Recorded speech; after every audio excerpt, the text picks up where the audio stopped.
Abra sua Bíblia, leia comigo Marcos 14, 53 ao 65. Então levaram Jesus ao sumo sacerdote. Reuniram-se todos os principais sacerdotes, os líderes religiosos e os escribas. E Pedro seguiu de longe até o interior do pátio do sumo sacerdote. Ficou sentado com a guarda, aquecendo-se perto do fogo. Os principais sacerdotes de todo o sinédrio procuravam testemunhas contra Jesus para o condená-lo à morte, mas não encontraram coisa alguma, porque muitos depunham falsamente contra ele. Mas os testemunhos eram divergentes.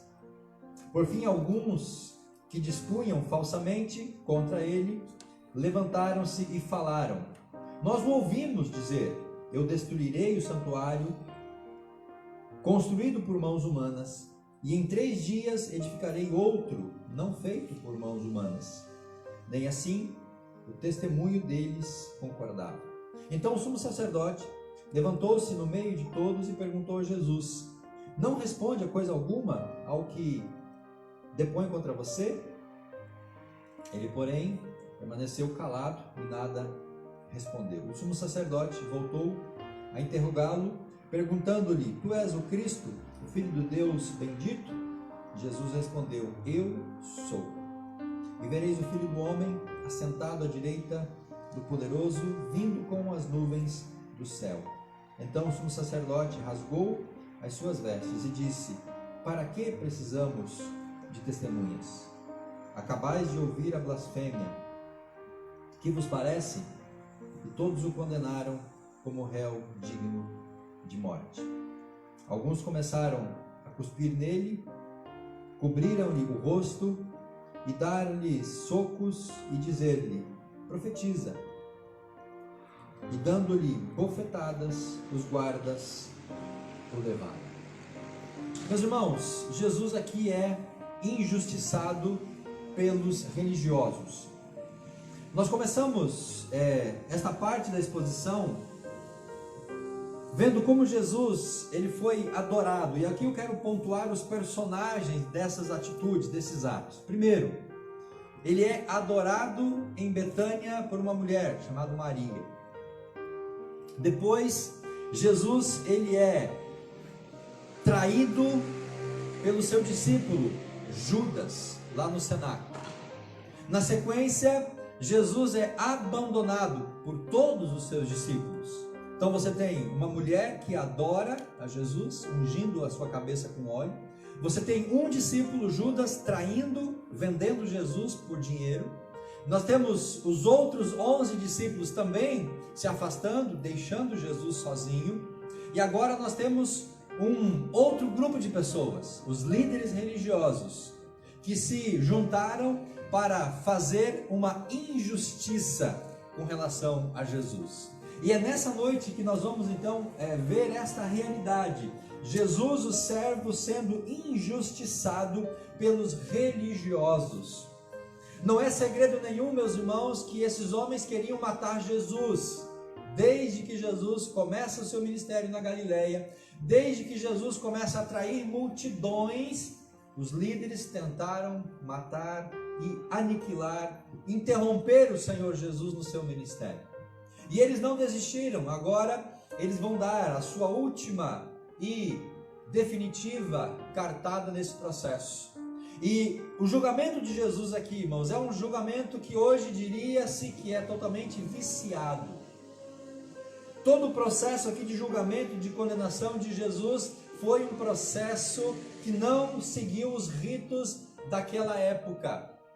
Esses líderes religiosos, eles injustiçaram Jesus com um julgamento completamente viciado.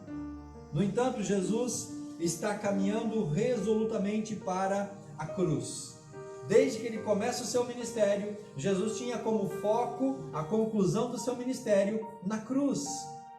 A cruz é o ápice, a cruz é a conclusão do ministério terreno de Jesus. Ele sabia disso e ele está caminhando para esse fim. Senhor da situação, com tudo sob controle. Jesus não foi pego de surpresa em nenhum momento da sua vida. Ele é adorado, ele é traído, ele é abandonado e agora ele é injustiçado, para que na sequência ele seja então julgado por Pilatos, que o condena à morte.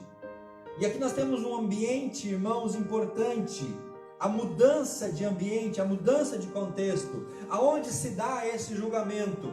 Esse julgamento acontece na casa do sumo sacerdote. Até então, os outros embates de Jesus com os líderes eram no ambiente público. Agora então nós saímos do ambiente público para o ambiente privado. Aqueles líderes que não puderam prender ou acusar ou vencer Jesus em alguma disputa publicamente, porque todas as vezes que eles mandaram representantes para que em público discutissem com Jesus ou tentassem alguma falha para acusar Jesus, eles apanharam teologicamente. Todas as vezes que no ambiente público eles se levantaram para tentar pegar Jesus, eles não tiveram sucesso. E então agora eles mudam a estratégia. Eles trazem Jesus para o ambiente privado. Eles trazem Jesus para a cova dos leões. Eles trazem Jesus para o covil. O julgamento acontece na casa do sumo sacerdote. Jesus vai passar aqui por 3 julgamentos, 3 fases. Um julgamento é religioso pelos judeus, pelos líderes, esse momento que nós estamos lendo agora. E o segundo julgamento é o julgamento romano, civil, aonde ele vai até o Herodes, depois a Pilatos, e Pilatos quem sentencia a morte de Jesus. Ele passa por 2 crivos: o crivo religioso dos judeus, que ele é injustiçado, e o crivo civil dos romanos, que ele também é injustiçado. E Jesus então, injustiçado religiosamente e civilmente, Jesus paga com a sua própria vida. Portanto, meus irmãos, nós temos que estar preparados como discípulos, e Jesus está aqui ensinando os seus discípulos, e nós vemos que os discípulos também serão julgados religiosamente e civilmente. No livro de Atos você vê isso. Portanto, você também, como discípulo de Jesus, pode ser julgado e condenado pelos religiosos e pelas autoridades civis, mesmo você não tendo dívida no cartório, porque quem de nós não foi injustiçado em algum momento da nossa vida?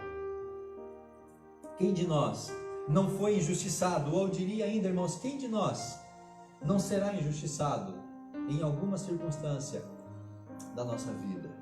Esse duplo julgamento religioso e civil teve 3 estágios.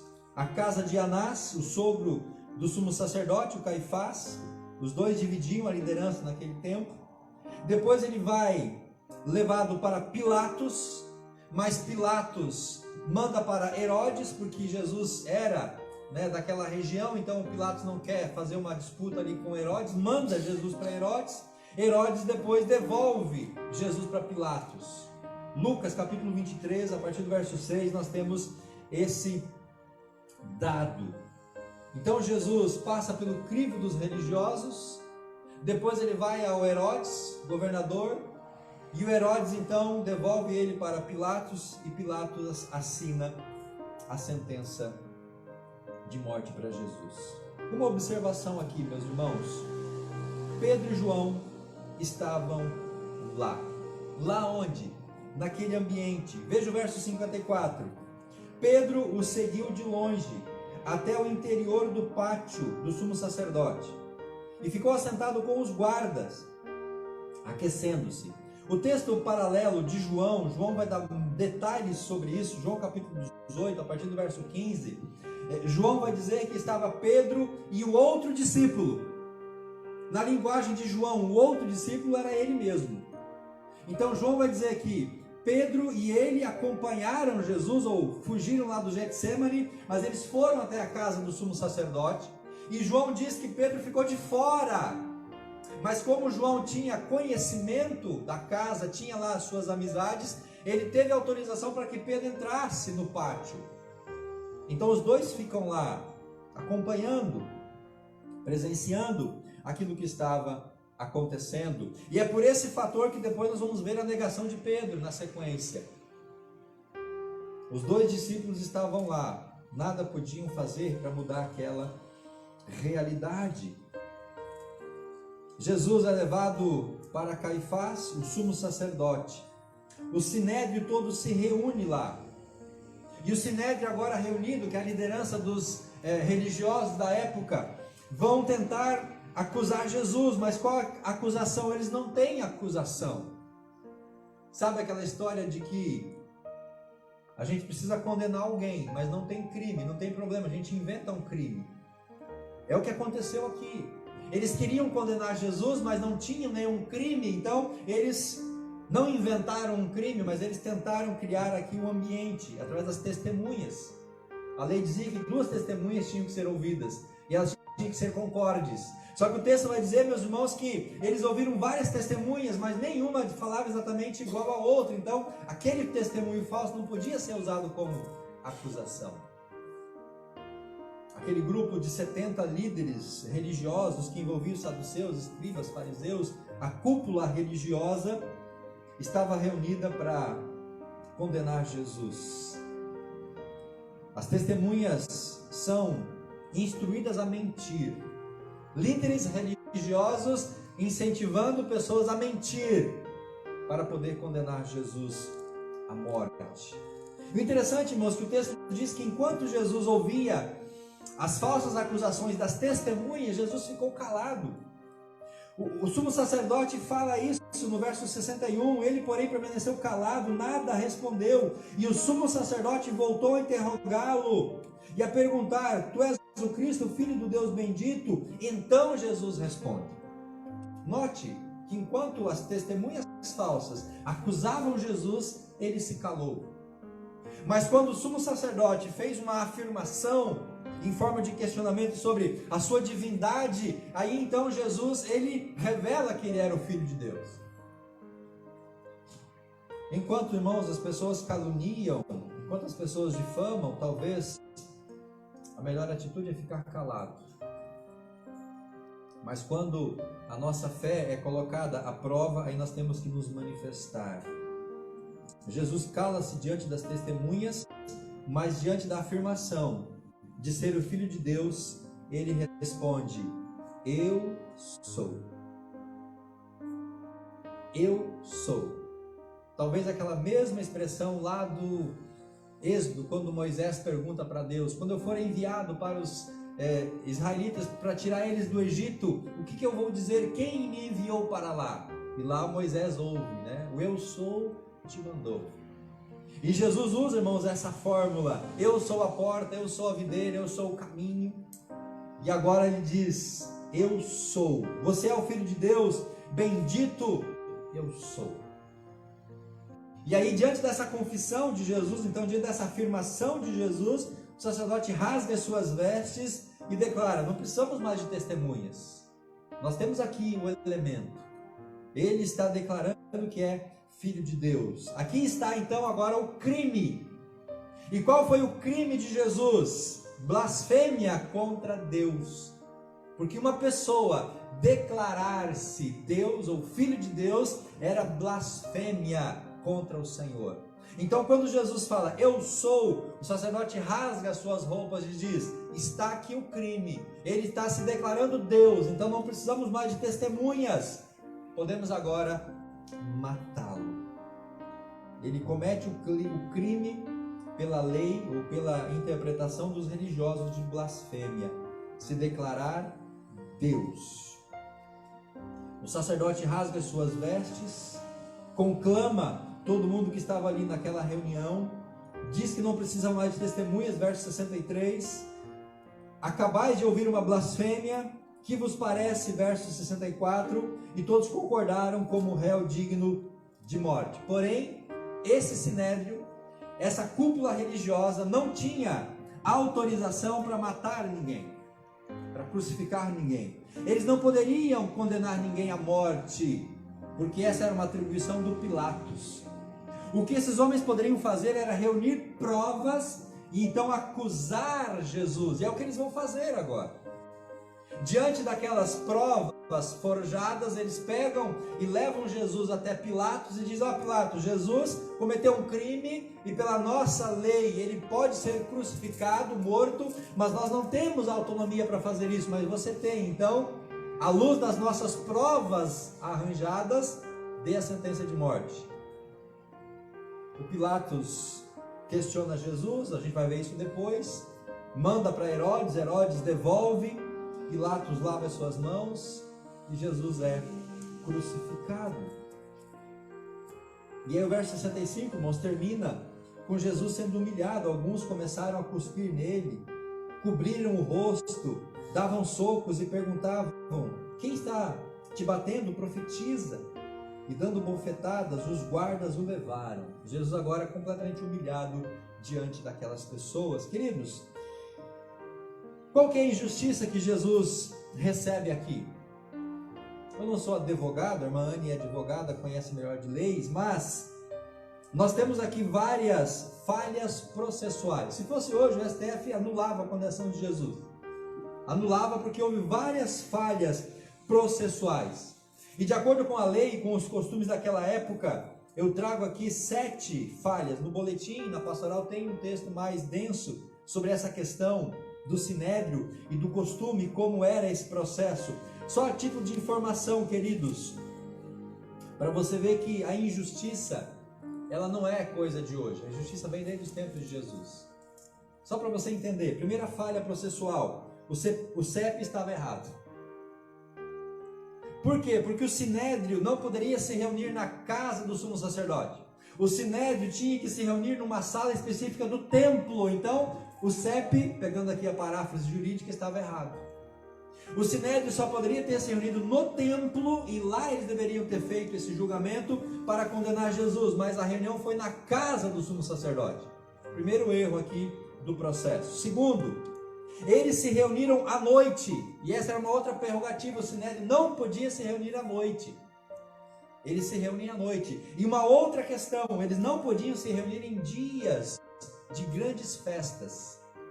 E eles estão aqui na principal festa, a festa da Páscoa. 2 erros aqui num só. Terceiro, ele não passou uma noite, o veredito até a execução. Naquele contexto, o julgamento do sinédrio tinha essa prerrogativa.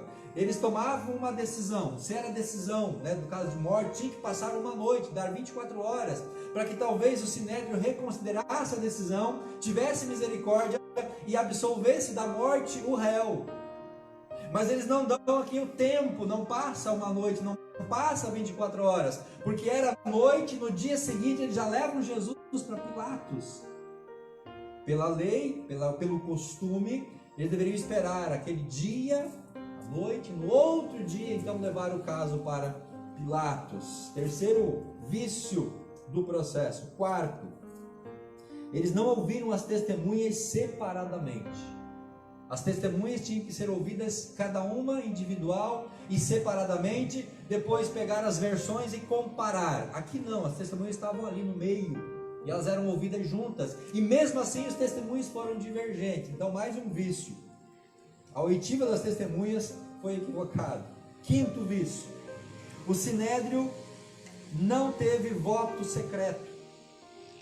A lei dizia que o sinédrio votava secretamente, um por um, do mais novo até o mais velho. E eles não fizeram esse voto secreto. Estavam como uma assembleia e todo mundo levantava a mão. Vamos fazer proposto, apoiado. Aclamou. Erro, vício aqui no processo. Sexto, o sacerdote produziu prova contra o réu. Dizia a lei que o sacerdote não poderia fazer uma pergunta em que o réu respondendo se auto-incriminasse. E é o que o sacerdote faz. Você é o Cristo, Filho de Deus? Eu sou. Então você cometeu um crime, blasfemou contra Deus. O sacerdote fez Jesus produzir prova contra si mesmo. Mais um problema aqui. E o último, eles não poderiam determinar pena de morte, mas eles chegam a essa decisão e o Pilatos ratifica essa pena de morte. Irmãos, o texto é triste, porque ele traz para nós justamente a questão da injustiça, de religiosos, de homens que deveriam primar pela boa aplicação da lei de Deus, dos princípios do Evangelho, mas esses homens fazem de tudo para condenar o Senhor Jesus. Pastor, mas isso só acontece lá. Hoje não tem religiosos cometendo injustiças. Claro que tem, meus irmãos. A religião hoje ela está muito contaminada com muitas coisas. E nós vemos pessoas, sim, religiosas cometendo injustiças. Mas esse não é o caso aqui. Eu quero trazer questões mais práticas para nós a partir desse texto e do julgamento de Jesus. Primeira questão, duas características de Jesus que são importantes para mim e para você. Primeira, coragem. Notem que Jesus teve coragem de dizer: eu sou o Filho, eu sou o Cristo. Ele não, como diz o jargão até pejorativo, ele não arregou da responsabilidade. Você é o Cristo, o Filho de Deus? Eu sou. Coragem. Mesmo sabendo que seria morto. Jesus sabia que mesmo tendo se declarado Filho de Deus, ele seria morto por blasfêmia, mas ele teve coragem aqui. Ele não negou a sua divindade. Ele não negou ser o Filho de Deus. Ele foi firme até a cruz, até a morte de cruz. Se tivesse negado, nada teriam contra ele. Se Jesus tivesse dito: não, eu não sou o Filho de Deus, acabava ali o julgamento, não teriam com que acusar Jesus. Mas uma vez que ele assumiu a sua divindade, uma vez que ele teve coragem de assumir ali o seu papel divino, ele produz então a sua própria condenação. Coragem, meus irmãos. Diante das injustiças, nós temos que ter coragem para nos manter firmes aos princípios e aos valores da palavra de Deus. Temos que ter coragem para nos manter firmes aos princípios e valores éticos e morais que nós aprendemos, que nós cultivamos. Temos que ter coragem para nos manter firmes aos princípios éticos, morais e espirituais que nós cultivamos. Nós não podemos ser pessoas falhas ou medrosas, ou não assumir as consequências da nossa fé e da nossa posição em Cristo Jesus. Todos os dias nós somos tentados a negar o nome de Jesus. Todos os dias nós somos tentados a abrandar algumas questões de posição cristã. Nós temos que ter coragem para assumir a nossa filiação divina, mesmo que isso traga consequências. Segunda característica de Jesus, confiança. Mesmo ciente da cruz, ele confiava no triunfo final. Ele confiava que a promessa do Pai concretizaria, que ele seria ressuscitado, que ele venceria a morte e que ele retornaria à presença de Deus. Então, aqui Jesus, nesse julgamento injusto, nos ensina o princípio da coragem e o princípio da confiança em Deus. Quando você estiver sendo injustiçado, lembre desses dois princípios. Coragem. Não abra mão dos seus valores, não abra mão dos seus princípios, não abra mão daquilo que você tem como valores da palavra de Deus. Mantenha-se firme. Confie que Deus vai honrar, Deus vai exortar, Deus vai abençoar, Deus vai cumprir os planos dele na sua vida. Aquele que veio para oferecer amor, termina humilhado e injustiçado pelos guardas do Sinédrio. Último versículo. Dando-lhe bofetadas, os guardas o levaram. Aqui começa o martírio de Jesus. Aqui começa a humilhação do Mestre. Questões mais práticas, queridos. Jesus nos ensina a importância da fidelidade a Deus. Mesmo diante da oposição, da perseguição, da afronta, da injustiça. Fidelidade, esse é um princípio que a gente nunca pode negociar. Fidelidade até o fim, até a morte. Fidelidade até a última consequência. Nós, como discípulos, não podemos negociar o nosso princípio de fidelidade a Deus, porque isso é fundamental para nós. Não ceda, não desista, não mude, permaneça fiel, permaneça firme. Jesus está aqui aguentando toda a afronta, suportando todo aquele julgamento, ouvindo aquelas blasfêmias, aquelas testemunhas, em silêncio, mas mantendo a sua fidelidade ao Senhor. Você vai ter oposição, você vai ter perseguição, mantenha-se fiel. No seu trabalho, no seu convívio social. Muitas vezes você é injustiçado, você é perseguido, a oposição vem contra você, mas você e eu precisamos entender a importância da fidelidade ao Senhor. Amém? Segundo, devemos seguir a verdade, não nos intimidar pela oposição, permanecer firme na fé e confiar em Deus. A verdade, meus irmãos, é um princípio também inegociável. Jamais devemos diluir a verdade ou mudar a verdade, ou pior ainda, jamais devemos usar da mentira como princípio ou como elemento para aliviar algumas situações que nós estamos vivendo. Aquele que segue a verdade, aquele que vive a verdade vai ter oposição. Aquele que se pauta pela verdade vai ser perseguido, vai ser injustiçado. Aquele que segue o caminho da verdade vai receber as consequências por esta postura, mas nós não podemos negociar. Nós temos que permanecer fiéis até o fim. E a verdade é esse elemento. Permanecer firme, confiando em Deus. Jamais negociar a verdade ou trocá-la. Nós temos que defender a verdade, nós temos que seguir a verdade, nós somos pautados pela verdade. E a verdade é o próprio Senhor Jesus Cristo. Eu sou o caminho, a verdade e a vida, ninguém vem ao Pai senão por mim. Permaneça firme no caminho da verdade. Terceiro, nunca abandone a fé, independente das consequências. Nunca abandone a sua fé, irmão, independente das circunstâncias, das consequências, das realidades, da oposição, da perseguição, das afrontas. Jamais abandone a fé, porque se é difícil permanecer firme diante de toda a oposição e injustiça, com fé e seguindo ao Senhor, como que nós vamos permanecer, como que nós vamos nos manter em pé, se nós abandonamos o Senhor? Se eu estou na presença do Senhor, e eu sou perseguido, afrontado e injustiçado, e estando na presença do Senhor, ao ser injustiçado, eu entenda que deixar o Senhor vai ser a solução para a afronta? Não vai ser a solução. Até pode diminuir a afronta, a perseguição, mas a consequência vai ser muito pior. Então, não importa o quanto a gente esteja sendo injustiçado no nosso dia a dia por situações diversas, nós temos que permanecer fiel perante o Senhor. Nós não podemos nos afastar dele, porque ao nos afastar dele, nós perdemos toda a nossa segurança que temos no Senhor.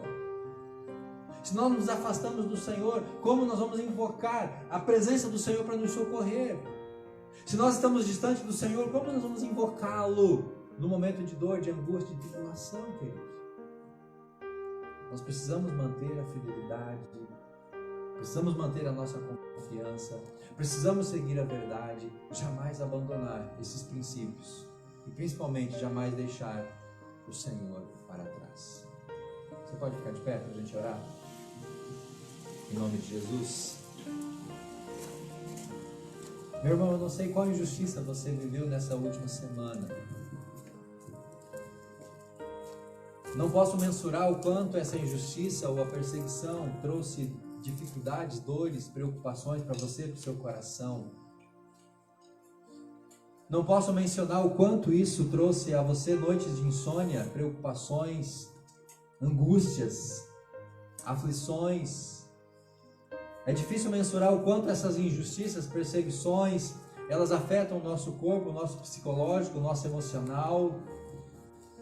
Mas essa é uma realidade, irmãos, muito comum diante de nós, no dia a dia, na sociedade que estamos vivendo. Cada vez há mais intolerância na nossa sociedade, cada vez há menos compaixão, menos compreensão. As relações hoje em dia, elas estão cada vez mais truculentas, mais afrontosas, cada vez mais prejudiciais. Por isso a injustiça, ela é um elemento real hoje, presente em todas as nossas vidas. Em maior ou em menor grau, você é injustiçado frequentemente. E você Você tem então hoje na palavra um exemplo de como enfrentar essas injustiças. Como você pode fazer para suportar essa injustiça, para você resistir diante dessa injustiça. Por um direito que você tem adquirido, mas você não consegue usufruir daquele direito. Por algo que você deveria receber, mas não recebe. Situações, irmãos, inúmeras do nosso dia a dia, onde somos injustiçados, onde nós somos afrontados. Mas o Senhor Jesus nos dá o exemplo da sua própria vida. Sua própria vida é um exemplo de como a gente pode permanecer firme, como Jesus permaneceu firme. Calado algumas vezes, sim, irmãos, algumas vezes o silêncio é a melhor resposta para algumas afrontas. Às vezes o silêncio é a melhor resposta diante de algumas injustiças. Muitas vezes o silêncio é a melhor reação. Às vezes nós temos que aguentar calados. Muitas vezes nós aguentamos calados. Quantas coisas você já aguentou calado? Quantos sapos nós já tivemos que engolir no nosso dia a dia, na nossa vida? Porque essas injustiças, elas são recorrentes. Mas o Senhor diz para você: tenha confiança, tenha coragem. Você não está sozinho. Você não está sozinho. Os discípulos deixaram Jesus, mas ainda ele não está sozinho. Quem está com Jesus ali? O Pai está com ele. Enquanto ele é afrontado, enquanto ele é injustiçado, enquanto ele está ali no meio da cova dos leões, no covil dos lobos, o Pai está com ele lá. O Pai está presente ao lado de Jesus. E você sempre vai ter a presença do Pai ao seu lado. Nessa semana, quando você estiver sendo injustiçado por alguém, lembre disso, o Pai está do seu lado. E se a presença do Pai talvez não for suficiente, porque além da comunhão divina nós temos que ter a comunhão humana, você tem uma igreja, uma família, pessoas com quem você pode contar, para quem você pode ligar, pessoas com quem você pode dividir a sua angústia, a sua oração. Mas diante da injustiça, meu irmão, não negocie os seus valores, seus princípios morais, éticos, a verdade. Não abandone o Senhor, não desista, permaneça-se fiel na presença dEle. Jesus, as nossas injustiças são tão pequenas diante daquilo que o Senhor sofreu de injustiça. Mas nós precisamos, assim como o Senhor, permanecer fiel, confiantes, resilientes, para suportar, ó Pai, todas essas injustiças, seja de onde elas vierem. Pode vir do campo civil, mas pode vir até mesmo da esfera religiosa. Às vezes nós somos compreendidos, nós somos entendidos, muitas vezes somos injustiçados até mesmo no meio religioso cristão, somos injustiçados no meio civil, mas o Senhor está conosco. Não estamos sozinhos. O Senhor é a nossa força, o Senhor é o nosso escudo, o Senhor é a nossa fortaleza. Abençoa os meus irmãos, que eles sintam a Tua presença nessa semana, que o Senhor esteja lá junto com eles em cada injustiça que eles forem viver, e livre o Senhor dessas injustiças, ó Pai, que não tenhamos injustiça nessa semana, mas que o Senhor possa honrar a nossa fé, a nossa fidelidade, assim como o Senhor honrou a fé de Jesus, seu Filho, que em sendo morto ressuscitou, venceu a morte. Ele tinha confiança que o teu plano, a tua promessa não falharia. E o Senhor tem plano, o Senhor tem promessas para nós também, ela não vai falhar. Nós oramos, Pai, em nome de Jesus.